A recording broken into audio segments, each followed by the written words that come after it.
Lapkričio 21 dieną Griškabūdžio kultūros centre svečiavosi žinomas Lietuvos didžėjas DJ Giovanni arba tiesiog Jonas Nainys, dar žinomas kaip ZIP FM radio laidų Giovanni Club ir radistai vedėjas. Kaip prisipažino pats 25 metų Giovanni, Šakių krašte svečiavosi pirmąjį kartą. Pirmas iki teko atvažiuoti net Šakius. Nors labai tamsu net nemačiau, žinai, kaip kas atrodo, bet šiaip pamatęs tiek daug mašinų, kur čia stovi, tai wow, sakau, kad šitą ar festivalis vyksta, ar kokia čia šventė, tai kaip suprantu, čia visi atbėgo į tūsą gerą.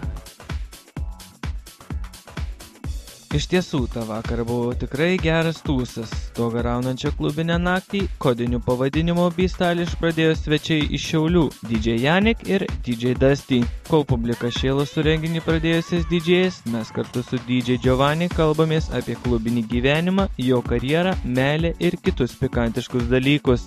Pirmiausia, Jonas prisiminė savo pirmąjį kartą, kai stojo už pulto ir papasakojo, kada ir kaip atsirado pseudonimas DJ Giovanni.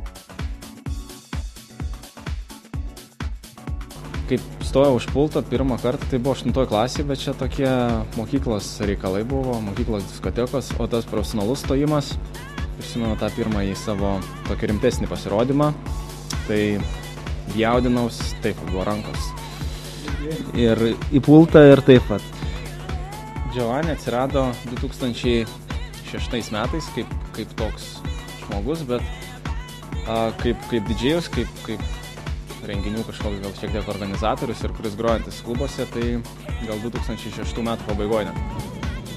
Dalyvau vienam realybės šou ir mes kiekvienas ten turėjom savo tokią pravardę, žinai, ir aš esu Jonas ir mane draugai pravadino tiesiog panašus lyg Italą ar kažkas tokio ir Jonas itališkai yra Giovanni. Tai vat jie pradėjo mane vadinti taip ir tas realybės šou buvo transliuojamas visoje Lietuvoje, ten per vieną didžiausių kanalų televizijos ir tai prilipo ir įsikėliau Vilnių, įsidarbinau ZIP FM, tada vėl persikrikštėjo mano tas DJ Giovanni ir aš tada vis grojau, bet nebuvo tokie rimtai įkigai, kol mane nesurado Ryralio didžėjus Lauris Lee, kuris man pasiūlė į Dusty Groove prezidento poziciją.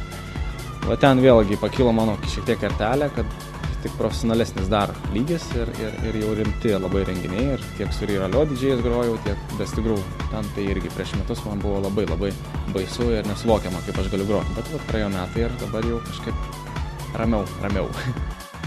Per 2 metus profesionaliai grodamas DJ Giovanni aplankė beveik visą Lietuvą, pradedant didžiaisiais miestais Vilniumi, Kaunu, Klaipėda, Šiauliais ir Panevėžiu ir baigiant mažesniaisiais Alytumi, Mažeikiais, Plungė, Jono, Pasvaliu ir kitais. Apkeliavęs beveik didžiąją dalį Lietuvos didžėjus patikina, kad jam labiau patinka groti mažesniuose miestuose dėl nuoširdesnės šokėjų auditorijos.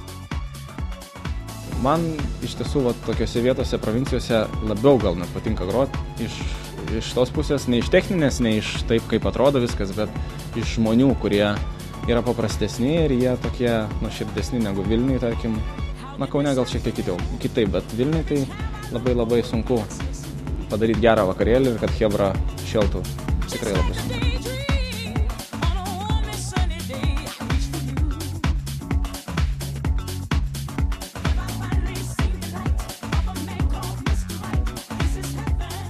Aš asmeniškai nerūkau visiškai, rūkau tik kaljaną.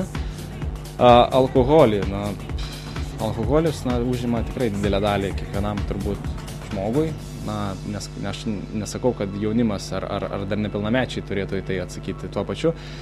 Aš asmeniškai vartoju, bet stengiuosi vartoti labai saikingai, nes esu matęs daug pavyzdžių tiek vaikystėje, tiek taip augdamas ir mokydamasis filosofiją, visokius kitus dalykus, kad tokie dalykai labai prie gero nepriveda, ypač tokioj terpėj kaip pramogų industrija ir tarkim, klubinė kultūra.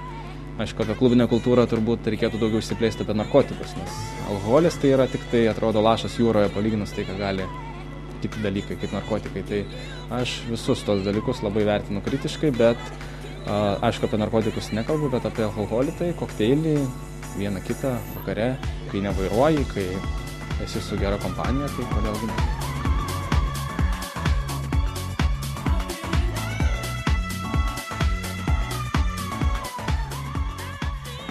Keičiasi kultūra, keičiasi mąstymas, keičiasi pats gyvenimas, kas, tarkim, seniau mūsų tėvam atrodo nepriimtima, kaip dabar 15-16 gali gerti alų ir panašiai.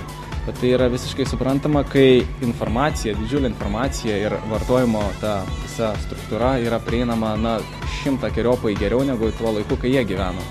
Tai nėra ko stebėtis, kad tai vyksta. Aš tiesiog nenoriu dabar moralizuoti arba tiesiog kažkaip sakyti, kaip žinai, filosofai ar kažkokie kiti protingi žmonės sako tas bėdas. Tiesiog, mes gyvenam šiuo laiku.